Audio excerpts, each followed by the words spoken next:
मैत्रिणीनो, एक गोष्ट शेअर करायची तुमच्यासोबत. हल्ली ना माझी खूप चिडचिड होत चालली आहे. जरा जरा गोष्टीवरून रिॲक्ट करते. काहीच समजत नाही. कधी कधी मुलांना पण बडवते. कारण राग काहीही झालं तर त्याचा राग मुलांवर निघतो किंवा मग ह्यांच्यावर निघतो किंवा मग कामावर निघतो किंवा मग स्वयंपाकच नीट होत नाही. काहीही मनासारखं होत नाही. खूप राग येतो. कसा कंट्रोल करू? तुमच्या बाबतीतही असं होतंय का? तुम्हालाही खूप राग येतोय, काही समजत नाही काय करावं, कसा कंट्रोल करू, कळतंय की चुकतोय, कळतंय की थांबायचे पण थांबलं जात नाही, ब्रेकच फेल झाले आपल्या गाडीचे. होतंय का असं? नमस्कार मैत्रिणींनो, मी प्रिया आणि मी पुन्हा एकदा आली आहे तुमच्यासाठी तुमच्यातलंच काहीतरी घेऊन. आपला असा विषय हाच आहे, राग कंट्रोल कसा करायचा. राग येतो तरी काय येतो आणि इतका सारा काय येतो एकदमच. तर रागाचे खूप सारे कारण आहेत. आपल्या सगळ्यांनाही माहिती आहे की आपल्याला राग येतो काय, पण त्याच्यावर कंट्रोल कसा करायचा तेच आपल्याला माहीत नाही किंवा आपल्याला कळत आहे पण वळत नाही. तर मैत्रिणींनो, सगळ्यात आधी तर आपल्या सगळ्यांना माहिती आहे की हार्मोनल चेंजेसमुळे आपला स्वभाव चिडचिडा होतो. पिरियड्समध्ये आधी किंवा नंतर हा परिणाम खूप जणींसोबत होतो. खूप मुलींना ह्या गोष्टीपासून जावं लागतं. काही जण समजून घेतात, काही जण नाही समजून घेत. काहींना गोष्टी माहीत असतात, काहींना माहीत असून सुद्धा दुर्लक्ष करतात आणि आपल्याला दोष देऊन मोकळे होतात. पण मैत्रिणींनो, शारीरिक चेंजेस झाल्यामुळे, हार्मोनल चेंजेस झाल्यामुळे आपला स्वभाव चिडचिडा होणं हे नॉर्मल आहे. हे आपल्या खूप मोठी चूक आहे किंवा अपराध आहे असं काहीच नाही. मग त्याच्यासाठी थोड्या थोड्या गोष्टी फॉलो करायच्या, जेणेकरून आपण आपल्या शरीरावर दुष्परिणाम करून घेत नाही ना रागाचा, हा विचार करायचा. दुसरं म्हणजे आपण हाऊसवाईफ असतो, आपण घरात राहतो, त्याच्यामुळे त्याच वातावरणात राहून तेच रुटीन फॉलो करून सुद्धा आपल्याला चिडचिड होते, आपल्याला राग येतो, कंटाळा येतो. मग त्या सगळ्या कंटाळाचा परिणाम म्हणून राग आपल्या समोरून उभं राहतो की बाबा व्यक्त हो, असं होतं खूप वेळेस तेच रुटीन फॉलो केलं सुद्धा आपला खूप कंटाळा येतो. तेवढे मोठे भांडे पडले, तेवढा मोठा पसारा पडलाय, मुलं मस्ती करतात, मुलं पसारा करून ठेवतात, मग तो आवरायचे, ऑलरेडी आपण थकलेलो असतो आणि मग ह्या सगळ्याचा परिणाम म्हणून आपण रागामध्ये राग व्यक्त करतो, आपल्या जवळच्या माणसांवर करतो. नंतर म्हणजे ज्या लोक काम करतात, ज्या बायका कामाला जातात, मग ते कामावर काही घडलं, मग त्याचा राग घरी निघतो किंवा घरी काही घडलं किंवा घरातलं काही भांडण वगैरे असेल तर कामावर राग व्यक्त होतो. पुरुषांच्या बाबतीतही सेम होतं. घरातली कटकट असते, ती बाहेर ऑफिसमध्ये पण कामं असतात, त्यांना बाहेरचं काही असतं, कर्ज असतं, खूप साऱ्या गोष्टी असतात पुरुषांच्या डोक्यात सुद्धा आणि महिलांच्या बाबतीत पण असं असतं. मग त्या सगळ्या भरून एक राग आपल्या सगळ्यांच्या डोक्यात येतो आणि तो कशा ना कशा बाबतीत बाहेर पडतो. त्याचं करायचं तरी काय करायचं, त्याला कंट्रोल करायचं तरी कसं करायचं.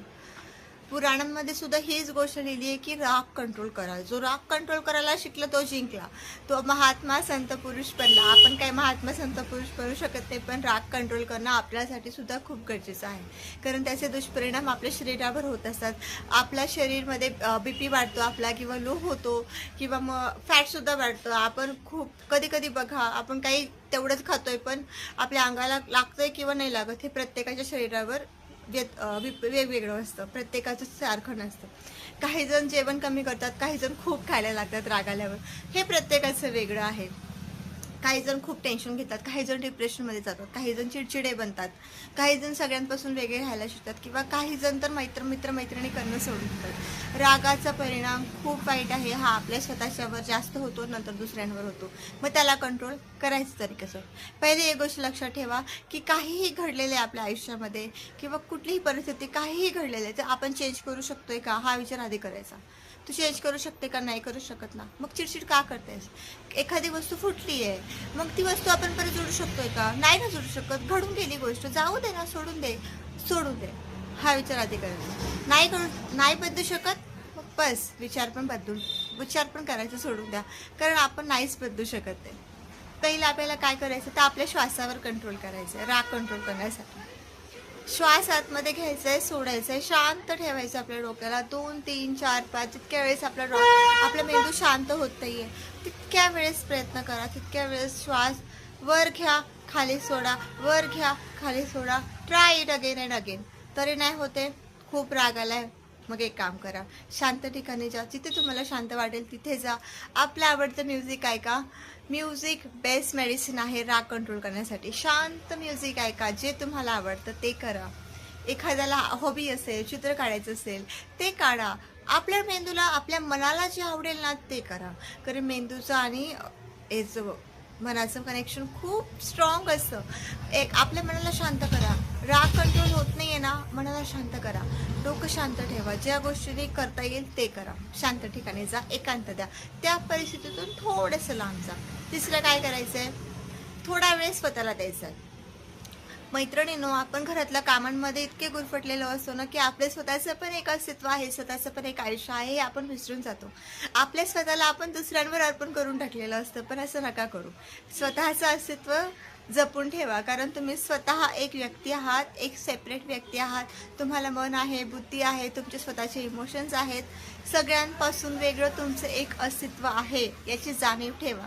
म्हणून स्वतःला 1 तास तरी द्या. तुम्ही सगळ्यांसाठी सकाळी उठल्यापासून संध्याकाळी झोपेपर्यंत करत असता, त्यासाठी स्वतःला सुद्धा वेळ द्या.